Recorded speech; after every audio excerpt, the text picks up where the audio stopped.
5వ వచనం.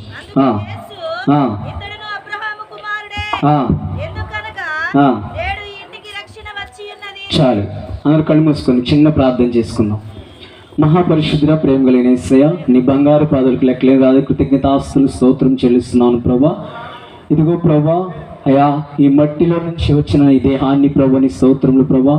ఇదిగో నిలబడి వాక్యము చెప్పుచుండగా ప్రభా యేసయ్య, మనుషులు చెబితే ఎవరు వినరు కానీ ప్రభా నీ స్తోత్రములు ప్రభా. నీ ఆత్మానుసారముగా ప్రభా నీ స్తోత్రములు ప్రభా.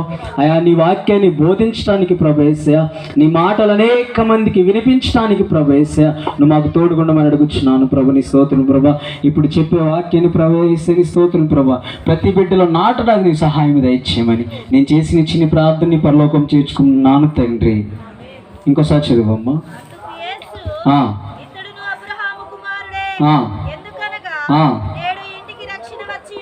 నేడు ఈ ఇంటికి రక్షణ వచ్చి ఉన్నది. చాలు, అందరికి చూద్దామా. నేడు ఈ ఇంటికి రక్షణ వచ్చి ఉన్నది. ఈ రాత్రికాల సమయంలో మనము ఇక్కడ ఎందుకైతే నిమిత్తం కూడుకున్నామో, ఇప్పుడు రక్షణ గురించి నేను మీరు కూడా మాట్లాడుకుందాం. రక్షణ ఈ బైబిల్లో ఎవరికి వచ్చిందంటే, రక్షణ అనేది ఈ బైబిల్లో ఎవరికి వచ్చిందంటే, లూకా రాసిన సువార్త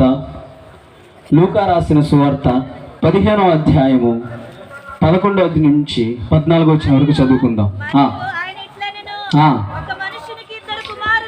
ఒక మనుష్యునికి 2 కుమారులు ఉన్నారు.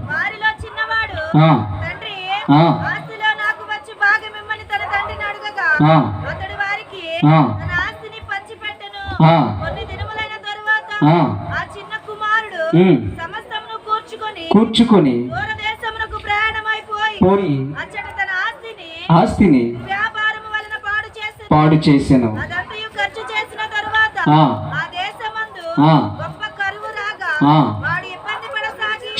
చాలు. ఒక తండ్రికి 2 కుమారులు ఉన్నారు.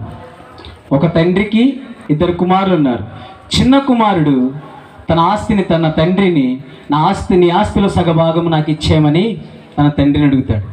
నీ ఆస్తిలో సగభాగం నాకు ఇచ్చే ప్రభువా, నాకు ఇచ్చే తండ్రి, ఎందుకంటే నేను ఇక్కడ ఉండను, వెళ్ళి దూరదేశంలో నేను వ్యాపారం చేసుకొని అనేకమైన సంపద నీకు తెచ్చిస్తానని అంటాడు. అరే తండ్రి అంటాడు, అరే నువ్వెక్కడుండి, నీకు అనేక మంది పనివారులు ఉన్నారు, నీకు అనేక మంది ఇక్కడ, నీకేం కావాలో ఉంది, నువ్వెందుకు నాన్న నా ఆస్తుల సగభాగం ఇప్పుడే నువ్వు ఎందుకు అడుగుతున్నావు అంటే, కాదు తండ్రి నాకు ఇప్పుడే కావాలని తండ్రి మీద పోట్లాడి ఏం చేస్తాడంటే తన ఆస్తిలో సగభాగము నాకు ఇమ్మని అడుగుతాడు. వెంటనే తండ్రి ఏం చేస్తాడంటే ఆస్తి రాసి ఇచ్చేస్తాడు. ఏ రాసి ఇస్తాడు?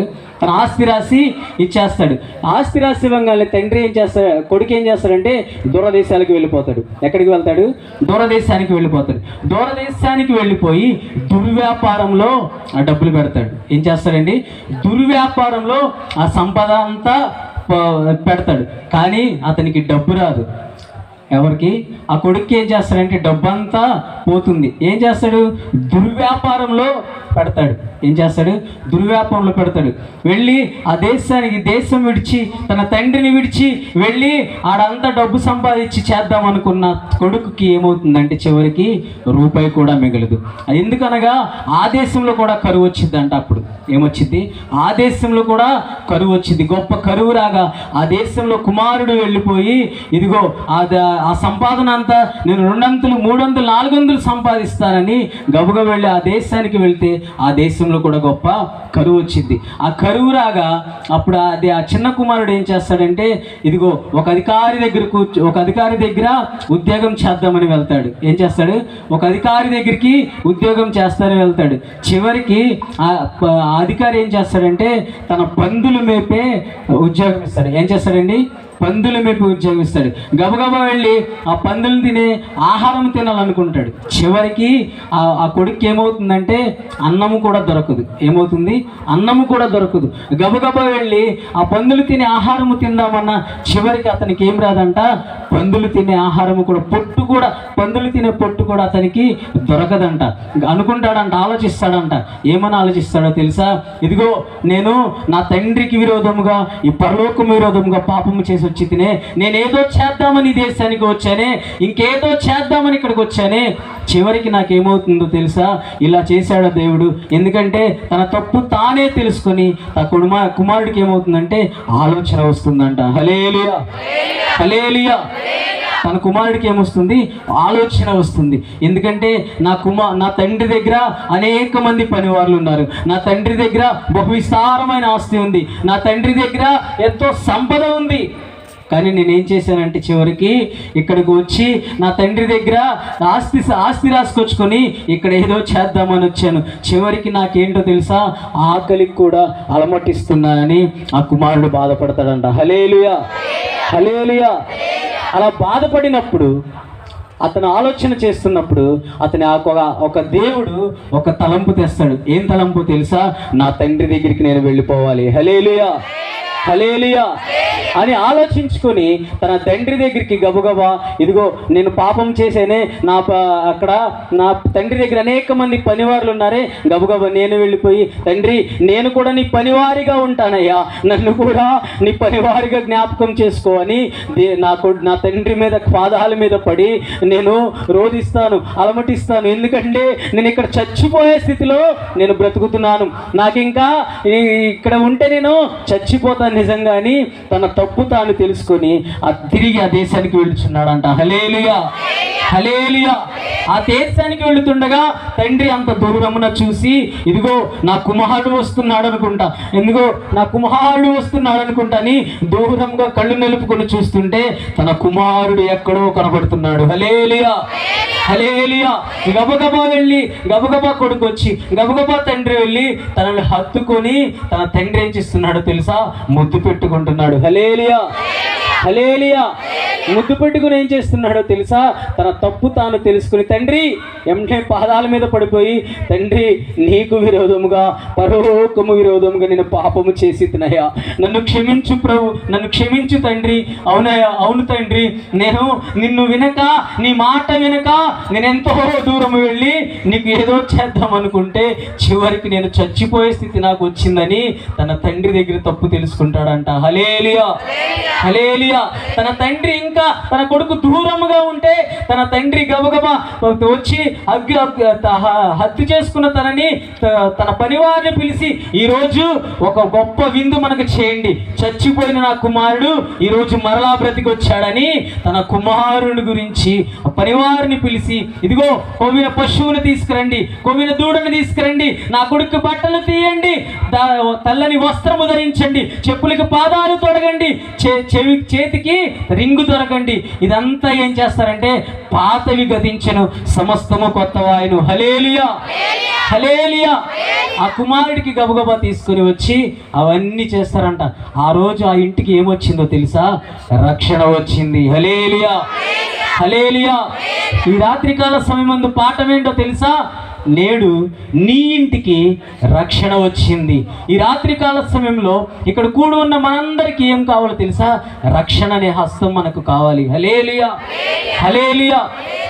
ఒకటోదిగా ఏం చేశాడు? తప్పిపోయిన కుమారుడు ఏం చేశాడంటే తిరిగి తప్పు తెలుసుకొని తన తండ్రి దగ్గరికి తిరిగి వచ్చాడు. చదువు, లూకా రాసిన సువార్త 15వ అధ్యాయము 20వ వచనం చదువుదాం. వాడు ఇంకా దూరముగా ఉన్నప్పుడు వానిని చూచి కనికరపడి ఆ కుమారుడు అతనితో, తండ్రి నేను పరలోకమునకు విరోధముగాను నీ ఎదుటను పాపము చేసి తిని నేను యోగ్యుడను కాను అయను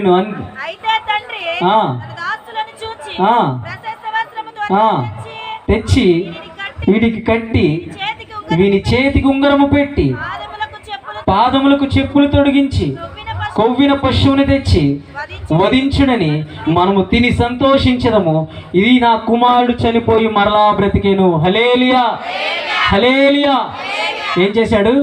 ఈ నా కుమారుడు చనిపోయి మరలా తప్పు తెలుసుకుని తిరిగి వచ్చాడు. గొప్ప విందు చేయండి, ఈ రోజు నాకు ఈ ఇంటికి ఇంకొక రక్షణ వచ్చింది. హల్లెలూయా, హల్లెలూయా. మొదటి ఏంటంటే తప్పిపోయిన కుమారుడు తిరిగి రక్షించబడటం. రెండోదిగా చూసుకుందాం, లూకా సువార్త 19వ అధ్యాయము లూకాసు వార్త 19వ అధ్యాయము 4వ అధ్యాయము. ఆ త్రోవను రానయుండెను గనుక పరిగెత్తి చూచుటకు చోటికి వచ్చినప్పుడు కనులెత్తి చూచి జక్కయ్య త్వరగా దిగుము, నేను నీ ఇంట ఉండవలసి ఉన్నదని. చాలా ఒక్క నిమిషం ఆగు. ఎరికో పట్టణంలో అంట యేసయ్య సంచరించుచుండగా సుంకపు గుత్తదారుడైన జక్కయ్య, ఎవరండి అందరు చెప్పాలి, సుంకపు గుత్తదారుడైన జక్కయ్య, అతడు అక్కడ ఆస్తిపరుడు అంట. ఎవరు అక్కడ ఆస్తిపరుడు, సుంకాలు వసూలు చేసుకునే వ్యక్తి. అతడు ఏం చేస్తాడంటే యేసయ్యని నేను ఎలాగైనా ఇప్పుడు చూడాలి. ఏం చూడాలి? యేసయ్య ఇటు వస్తున్నాడంట, నేను చూడాలి, నేను అతన్ని ఎలాగైనా చూడాలని ఆశపడ్డాడంట. ఏం చేశాడు? ఆశపడ్డాడు. ఆశపడిన ప్రాణాన్ని దేవుడు ఏం చేస్తాడు? తృప్తిపరుస్తాడు. హల్లెలూయా, హల్లెలూయా. ఆశపడి ఏం చేశాడంటే గబగబా వెళ్ళి అతడు పొట్టివాడైనందున, అక్కడ బైబిల్లో రాస్తారు, అతడు పొట్టివాడైనందున అక్కడ చెట్టు ఎక్కి యేసయ్యని ఎలాగ చూడాలంటే అందరూ గుంపులుగా యేసయ్య మీద పడిపోతున్నారంట. నేను యేసయ్యని చూడాలి, నేను యేసయ్యని చూడాలి, నేను యేసయ్యని చూడాలని గుంపులుగా యేసయ్యని పడిపోతుంటేనంట గబగబా అతను ఏం చేస్తాడంటే జక్కయ్య మేడి చెట్టు ఎక్కేస్తాడంట. ఏం చేస్తాడు? మేడి చెట్టు ఎక్కి చూస్తాడంట. ఏంటి?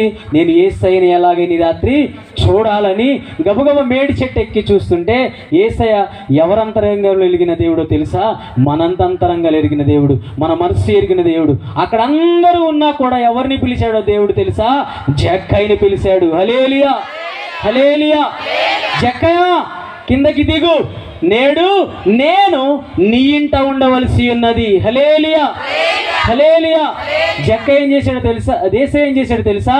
నేడు నేను నీ ఇంట ఉండవలసింది. గబగబా దిగు. అందరు అనుకుంటున్నారంట ఏంటి జక్కయ్య అతడు ఆస్తిపరుడు కదా, ఈ పాపంలో ఉన్నాడు కదా, యేసయ్య హాడి దగ్గరికి వెళ్తున్నాడని సణుగుకుంటున్నారంట జనం. ఏం చేస్తున్నారు? సణుగుకుంటున్నారంట. యేసయ్యకి ఏమీ వినపడవు. కానీ దేవుడు ఎందుకు ఈ లోకానికి వచ్చాడు తెలుసా? మా నీతిమంతుల కోసం రాలేదు కానీ పాపం నిమిత్తముల కోసం వచ్చాడు. హల్లెలూయా, హల్లెలూయా. గబగబా వెళ్ళి నేడు నేను నీ ఇంట ఉండవలసినది జక్కయ్య, కిందకి దిగు అని గబగబా కిందకి దిగి జక్కయ్య ఇంటికి వెళ్తేనంట వెంటనే జక్కయ్య మారు మనసు పొంది, ఇదిగో ప్రభువా, నా దగ్గర నేనేమైనా అన్యాయంగా ఎవరి దగ్గరైనా తీసుకుంటే ఒక వంతుకి 4 వంతులు ప్రతిగా నేను ఇప్పుడే రాసిస్తున్నాను, పేదలకి నా ఆస్తి రాసిచ్చినానని గబగబా రాసేసి అందరికీ పంచిపెట్టాడంట. హల్లెలూయా. అతనికి ఏమొచ్చిందో తెలుసా? చదువు 9వ అధ్యాయము చదువు, 19వ అధ్యాయము 9వ వచనం. ఇతడును అబ్రహాము కుమారుడు, నేడు ఈ ఇంటికి రక్షణ వచ్చి. హల్లెలూయా, హల్లెలూయా. నేడు ఈ ఇంటికి రక్షణ వచ్చి ఉన్నది. ధనవంతుడైన జక్కయ్యకి ఏమొచ్చిందంటే ఇంటికి రక్షణ వచ్చింది. ఫస్ట్ ఏంటంటే తప్పిపోయిన కుమారుడికి ఏమొచ్చింది? తప్పు తెలుసుకుని వచ్చిన కుమారుడికి రక్షణ వచ్చింది. 2 ధనవంతుడైన జక్కయ్యకి ఏమొచ్చింది? రక్షణ వచ్చింది. 3 అపోస్తులు రాసిన పుస్తకం, అపోస్తులు రాసిన కార్యము 9వ అధ్యాయము 10వ వచనం చదువుదాం. అపోస్తులు రాసిన కార్యం. అననీయాను ఒక మనుష్యుడుండెను, ప్రభు దర్శనమందు అననీయా అని అతన్ని పిలువగా అతడు, ప్రభువా, ఇదిగో నేనున్నానని. అందుకు ప్రభువు లేచి తిన్నదనబడిన వీధికి వెళ్ళి యూదాను వాని ఇంటి తార్సువాడైన సౌలు అనుకున్న వారి కొరకు విచారించుము, ఇదిగో అతడు ప్రార్థన చేయుచున్నాడు. చాలు. అననీయా, దమస్కులో అననీయ అనే ఒక శిష్యుడు ఉన్నాడు. అననీయ, చెప్పు ప్రభువా, ఇదిగో పలానా వీధిలో పలానా చోట ఒక వ్యక్తి ఉన్నాడు, వెళ్ళి ఇప్పుడు అతని దగ్గర ప్రార్థన చేయగానే అతనికి ఉన్న కన్ను వస్తుంది, నువ్వు వెళ్ళి ప్రార్థన చేయి. అదేంటి ప్రభువా, నీ జనాల్ని అనేక మంది నీకు ప్రార్థన చేసేవాళ్ళని చెరసాల్లో బంధిస్తున్నాడయ్యా, తీసుకుని వెళ్ళి నీకు ప్రార్థన చేసేవాళ్ళని అనేక మంది కొడుతున్నాడయ్యా, క్రూరుడు ప్రభువా అని నాకు తెలిసింది. నువ్వు వెళ్ళి ప్రార్థన చేయమంటావేంటయ్యా నన్ను అని అననీయ అంటాడంట. కాదు అననీయ, నువ్వు వెళ్ళి అతని మీద చేతులుంచి ప్రార్థన చేయి, ఈరోజు అతనికి మారు మనసు దయచేస్తున్నాను. హల్లెలూయా, హల్లెలూయా. అంటే గబగబా వెళ్ళి అననీయ అంటాడంట, ఇదిగో ప్రభు ఇలా చేస్తున్నాడు అన్నా కూడా దేవుడు ఏమంటాడంటే, నువ్వు వెళ్ళి ప్రార్థన చేయి, అన్ని జనుల మధ్యను, రాజుల ఎదుటను, అధికారుల ఎదుటను నేను అతన్ని ఏర్పరచుకున్నానని చెప్పి ప్రార్థన చేయమంటాడంట. హల్లెలూయా, హల్లెలూయా. అతను ఎవరో తెలుసా? అపోస్తలుడైన సౌలు, క్రూరుడు. దేవునికి ప్రార్థన చేస్తుంటేనంట తీసుకువెళ్ళి వాళ్ళందరినీ ఇంట్లో నుంచి లాక్కొచ్చి మరీ తీసుకుని వెళ్ళి చెరసాల్లో బంధిస్తున్నాడంట సౌలు. దేవుడు ఏం చేశాడో తెలుసా? అతన్ని ఏడిపించినందుకంట దేవుడు చివరికి అతనికి సాక్షిగా సౌలుని నిలబెట్టాడు. హల్లెలూయా, హల్లెలూయా. అతను ఏం చేశాడంటే అనని పిలిచి, అననీయ నువ్వు వెళ్ళయ్యా, వెళ్ళి అతనికి ప్రార్థన చేయి, అతనికి ఉన్న పొరలు ఇప్పుడే తీర్చబడిపోతాయి, ఆ గుడ్డి నుంచి ఇప్పుడే అతని కన్నులు తెరవబడతాయి, నువ్వు వెళ్ళి ప్రార్థన చేయి అంటే గబగబా అనన్య వెళ్ళి ప్రార్థన చేస్తున్నాడంట. వెంటనే మారు మనసు పొంది బాప్తిసం పొందుకున్నాడంట. హల్లెలూయా, హల్లెలూయా. మూడోదిగా ఏమొచ్చిందంటే సౌలుకి రక్షణ వచ్చింది. మూడోదిగా సౌలుకి రక్షణ వచ్చింది, పౌలుగా మార్చబడ్డాడు. హల్లెలూయా, పౌలుగా మార్చబడ్డాడు. ఒక పాపపు స్త్రీ యాకోబు బావి దగ్గరికి వెళ్ళింది. పాపపు స్త్రీ యాకోబు బావి దగ్గరికి వెళ్ళి తను నీరు ఎవ్వరూ లేని టైంలో చూసుకొని నీరు చేదుకుందామని వెళ్తుందంట. ఏమవుతుంది? నీరు చేదుకుందామని బావి దగ్గరికి వెళ్ళినప్పుడు అంట ఆమె అంటే ఆ ఊరి వారికి ఎవ్వరికీ ఇష్టం లేదంట. ఎందుకనంటే ఆమె పాపము బ్రతుకులో బ్రతుకుతుంది, ఆమె పాపపు జీవితంలో జీవిస్తుంది, పాపపు దానిలో జీవిస్తుంది. ఆమె అంటే ఆ ఊరికి ఎవ్వరికీ ఇష్టం లేదు. కానీ ఎవరు చూశాడో దేవుడు తెలుసా? దేవుడు ఆమె అంతరంగాన్ని చూశాడు దేవుడు. హల్లెలూయా. ఆమె మనసుని చూశాడు దేవుడు. ఆమెలో ఉన్న పాపాన్ని చూసి దేవుడు ఇదిగో ఒక్క మాటే మాట్లాడాడు. ఏం మాట్లాడాడు తెలుసా? అమ్మా ఇప్పుడు నీకెంతమంది భర్తలను అడిగాడు. అంతే, ఒక్క మాటే మాట్లాడాడు. గబగబా వెళ్ళి నాకు చెప్పిన వాడు మెస్సయ్య కాదా అని ఊరి వారందరినీ పిలిచిందంట. అక్కడికక్కడే అందరూ రక్షించబడ్డారంట. చెప్పులు కొట్టేసాను ఆమె పరితో. వెంటనే ఆమె అంటే ఆ ఊరి వారికి ఎవ్వరికి పడదు. కానీ ఏం చేశాడంటే గబగబా వెళ్ళి ఆ ఊరి వారందరిని పిలుచుకొస్తే ఊరి వారందరూ మార్పు చెందారంట. ఆ రోజు ఆమె ఏం చేసిందో తెలుసా? ఆమెకి రక్షణ కాకుండా ఆ ఊరి వారందరికీ రక్షణ ఇచ్చింది. ఈరోజు రాత్రికాల సమయంలో మన పాఠం ఏంటో తెలుసా? నేడు నీ ఇంటికి రక్షణ వచ్చి ఉన్నది. ఎవరికి వచ్చిందంటే తప్పిపోయిన కుమారుడికి దేవుడు ఏం చేశాడంటే తప్పు తెలుసుకున్న వానికి రక్షణ ఇచ్చాడు. ధనవంతుడైన జక్రైకి ఏమిచ్చాడంటే నేడు నీ ఇంట ఉండవలసింది రక్షణ నీకు వచ్చింది. 3 అపోస్తలుడైన పౌలు క్రూరుడు, మూర్ఖుడు, అనేక మందిని హింసించిన వాడు, అతనికి ఏమొచ్చిందో తెలుసా? రక్షణ వచ్చింది. 4 పాపపు స్త్రీకి ఏమొచ్చిందో తెలుసా? రక్షణ వచ్చింది. పాపపు స్త్రీకి కాకుండా ఆ ఊరి వారందరూ మార్చబడ్డారు. ఈ రాత్రికాల సమయంలో దేవుడు ఎందు నిమిత్తమైతే వచ్చాడు తెలుసా? నమ్మి బాప్తిసము పొందినవాడు రక్షించబడును, నమ్మని వానికి శిక్ష విధించబడును. మనం కూడా ఏం చేస్తామంటే పాపంలో ఉన్న వారిని చాలామంది హేళన చేస్తూ ఉంటాం. ఏం చేస్తాం? హేళన చేస్తాం. ఎలా హేళన చేస్తాం? ఆడి పాపిరా పాపిరా పాపిరా పాపిరని ఆడిని గుచ్చి అంటా ఉంటాం. పద్దాక ఏమంటాం? వాడి పాపిరా పాపిరా వాడి కోసం ఒక్కసారన్నా ప్రార్థన చేశారు ఎవరైనా చేస్తారా? ఎవరు చేయరండి. ఎందుకంటే ఒక్కసారి ఆ పాపి కోసం ప్రార్థన చేసి చూడు, ఆ పాపి ఎప్పటికైనా దేవుడు మారిపిస్తాడు. హల్లెలూయా, హల్లెలూయా. ఒకానొక ఊరిలో జరిగిన సంఘటన చెబుతున్నా. కుమారుడికి ఏమొచ్చిందంటే రక్షణ వచ్చింది. 2 ధనవంతుడైన జక్రైకి రక్షణ వచ్చింది. క్రూరుడైన సౌలుకి రక్షణ వచ్చింది. పాపపు స్త్రీ అయిన యాకోబు దగ్గర బావి దగ్గర పాపపు స్త్రీ అయిన స్త్రీకి రక్షణ వచ్చింది. ఈ రాత్రికాల సమయంలో కూడుకులో వచ్చిన ప్రతి బిడ్డకి ఈ రాత్రికాల సమయంలో ఏం కావాలో తెలుసా? రక్షణ అని కావాలి. మారు మనసు పొందుట కాదు కానీ రక్షణ పొందాలి. హల్లెలూయా, హల్లెలూయా.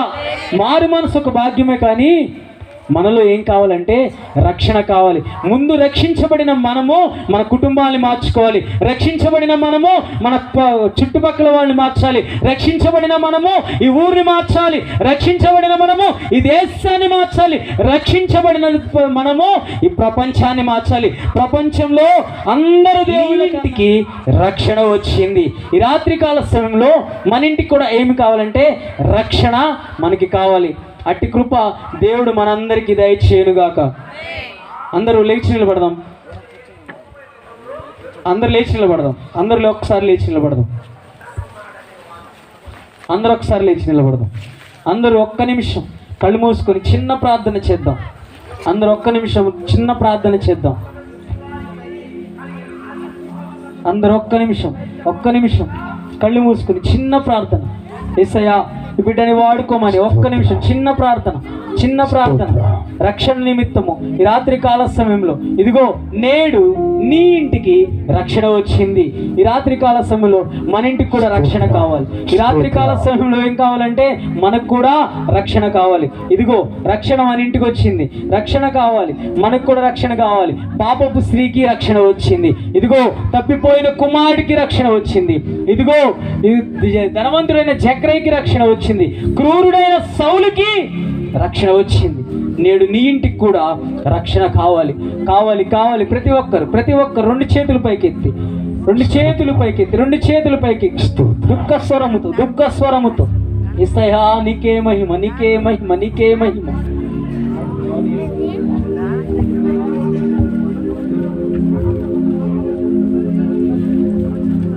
యేసయ్యా నీకే స్తోత్రములు ప్రభువా, యేసయ్యా నీకే స్తోత్రాలు. నేరము చేయని నేను ఈ ఘోర పాపి కొరకు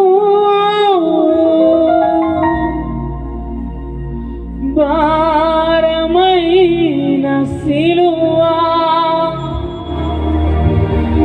మోయలేక మోసావు, కొరడాలు చెల్లని చీల్చెనే నీ సుందర దేహమునే, కొరడాలు చెల్లని చీల్చెనే నీ సుందర దేహమునే, తడిపెను నీ తనువునే ఉదిరాపు దారలే, తడిపెను నీ తనువునే ఉదిరాపు దారలే.